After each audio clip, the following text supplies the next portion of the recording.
दुनिया में एक से बढ़ के एक राजा हुए, लेकिन उनके घोड़े भी खास थे जिन्हें वीर की उपाधि दी गई। उन्हीं में से एक था चेतक। महाराणा प्रताप के घोड़े चेतक की कई वीर गाथाएं हैं। हल्दी घाटी के युद्ध में घायल अवस्था में भी चेतक अपने घायल शासक महाराणा प्रताप को बाहर ले आया था। चेतक को हवा में दौड़ने वाले घोड़े के रूप में भी जाना जाता था। उनका स्मारक आज भी मौजूद है। लेकिन क्या आप जानते हैं दुनिया पर राज करने वाले सिकंदर के घोड़े के क्या नाम था घोड़े का?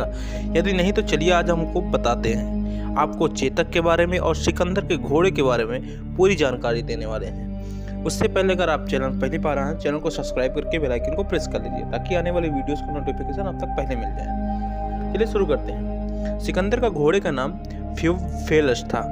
कहने का मतलब उसी घोड़े के नाम से सिकंदर ने झेलम नदी के तट पर यूफशेफला के नाम से एक बार नगर बसाया था। यूफशेफलस विश्व के इतिहास में सबसे प्रसिद्ध घोड़ों में से एक था। सिकंदर ने इस घोड़े को उस वक्त अपना बनाया था जब किसी की उनके पास जाने की हिम्मत नहीं होती थी। दरअसल यूफेवल एक जंगली घोड़ा है जिससे अच्छे घुड़सवार डरते थे और दूर भागते थे। एक बार जब सिकंदर उस घोड़े के पास गया तो उसने यूफशेफलस की कमजोरी भांप ली और उसका सिर सूरज की ओर कर दिया। दरअसल कहा जाता है कि यूफशेफलस अपनी ही परछाई से डरता था, जिसके चलते वो व्यवहार करता था। बस ये इस वाक्य के बाद सिकंदर ने यूफशेफलस को और उसके सिकंदर को कभी नहीं छोड़ा। अपने घोड़े को एक हमेशा देश तक खत्म करने के लिए तैयार था सिकंदर। कहते हैं कि सिकंदर अपने घोड़े यूफशेफलस से बहुत प्यार करता था।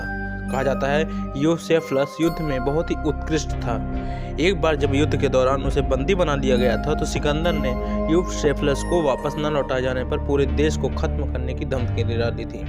ऐसा माना जाता था कि सिकंदर अपने घोड़े को बहुत प्यार करता था। अब थोड़ा जान लेते हैं चेतक के बारे में। कहते हैं कि चेतक का सबसे खास बात यह थी कि महाराणा प्रताप न उसके चेहरे पर हाथी का मुकुट लगा रहा था, बाकी ताकि खुद युद्ध में मैदान में दुश्मनों के हथियारों को कंफ्यूज कर दिया जा सके।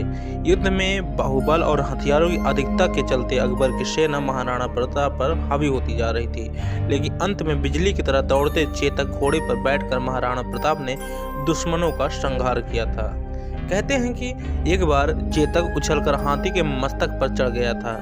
हालांकि हाथी से उतरते समय चेतक का एक पैर हाथी के सूंड के बंदी में तलवार से कट गया था। ऐसे में अपना एक पैर कटे होने के बावजूद महाराणा को सुरक्षित स्थान पर लाने के लिए चेतक बिना रुके 5 किलोमीटर तक दौड़ा था।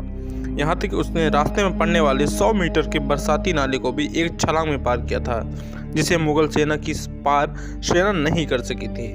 ऐसा माना जाता है कि हल्दी घाटी के युद्ध में न तो अकबर जीत सका और न ही राणा हारे। मुगलों के पास सैन्य शक्ति अधिक थी तो महाराणा प्रताप के पास जुझारू शक्ति की कोई कमी नहीं थी। आपको यह जानकर आश्चर्य होगा कि महाराणा प्रताप का भाला 81 किलो का था और उनके छाती का कवच 72 किलो का था। उनके भाले और कवच ढाल साथ में 2 तलवारों का वजन कुल मिलाकर 208 किलो का था। ये सब लेकर चेतक इकट्ठा 100 मीटर के नाले को एक बार में पार कर गया था। महाराणा प्रताप ने अपने जीवन में कुल 11 शादियां की थी। कहा जाता है कि उन्होंने सभी शादियां राजनीतिक कारणों से की थी। ऐसे में चेतक के बारे में इस वीडियो में आपको बहुत कुछ जानने को और मिलेगा भी। इससे बताया जाता है कि चेतक घोड़े को एक व्यापारी ने जंगल से पकड़ा था। चेतक घोड़ा पहले काफ़ी उदंड स्वभाव का था, उसे उसका मालिक ही कंट्रोल कर सकता था। चेतक घोड़े को किसी प्रकार की रस्सी नहीं बांधी जाती थी। चेतक घोड़े और त्राटक अटक घोड़े को विशेष परीक्षण देकर तैयार किया गया था। इन सभी घोड़ों को घोड़े के व्यापारी ने पूरी तरह से तैयार किया था। यह तीनों घोड़ों को लेकर महाराणा प्रताप के पास पहुंचा था।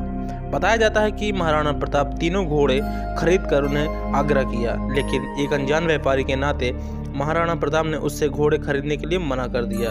व्यापारी ने बहुत विनती करने के बाद महाराणा प्रताप ने कहा, मुझे इन घोड़ों में अंतर क्या है और उसका सबूत चाहिए। इसके बाद व्यापारी ने त्राटक घोड़े पर सबूत पेश किया करके दिखाया। कहा जाता है कि इस घोड़े के चारों ओर बहुत ही खतरनाक कांच लगा दिए गए और इसके बाद उसके मालिक व्यापारी ने एक विशेष आवाज़ निकाली तो त्राटक कांच के ऊपर कूद पड़ा, उसका अंत हो गया। कहा जाता है कि इसके बाद महाराणा प्रताप ने दोनों घोड़े खरीद लिए थे। चेतक घोड़ा सिर्फ महाराणा प्रताप से ही नियंत्रित हो सकता था। इस वजह से वह महाराणा प्रताप को ही बहुत समझता था। कहा जाता है कि चेतक पर महाराणा प्रताप के अलावा यदि कोई सवारी करता तो वह नीचे गिर जाता था और उसे गिरा दिया भी जाता था चेतक के द्वारा। उस समय ही घोड़े का नाम चेतक रखा गया था। एक बार महाराणा प्रताप अपने चेतक घोड़े को लेकर जंगल में अकेले ही निकल गए थे। जब नदी से पानी पी रहे थे तो उनका शेर से हमला कर दिया। महाराणा प्रताप और शेर के बीच में जंग जारी होने शुरू हो गई। यह देख चेतक घोड़ा अपने पैरों के बल से शेर के ऊपर तेजी से वार करने दौड़ा और घोड़े के टापों से हुए वार से शेर सहन नहीं कर सका, वहीं पर मर गया। इसीलिए अपने चेतक को बहुत अधिक प्यार करते थे महाराणा प्रताप। तो दोस्तों, आज हम आपको चेतक के बारे में बहुत बताने की कोशिश की। उम्मीद करते हैं आपको ये वीडियो काफ़ी अच्छी लगी होगी। काफ़ी जानकारी से भरी वीडियो को और भी देखने के लिए चैनल में बने रहें। चैनल को सब्सक्राइब करके बेल आइकन को प्रेस कर लीजिए ताकि आने वाली वीडियोस के नोटिफिकेशन आप तक पहले मिल जाएं। चलिए आपको मिलते हैं नेक्स्ट वीडियो में।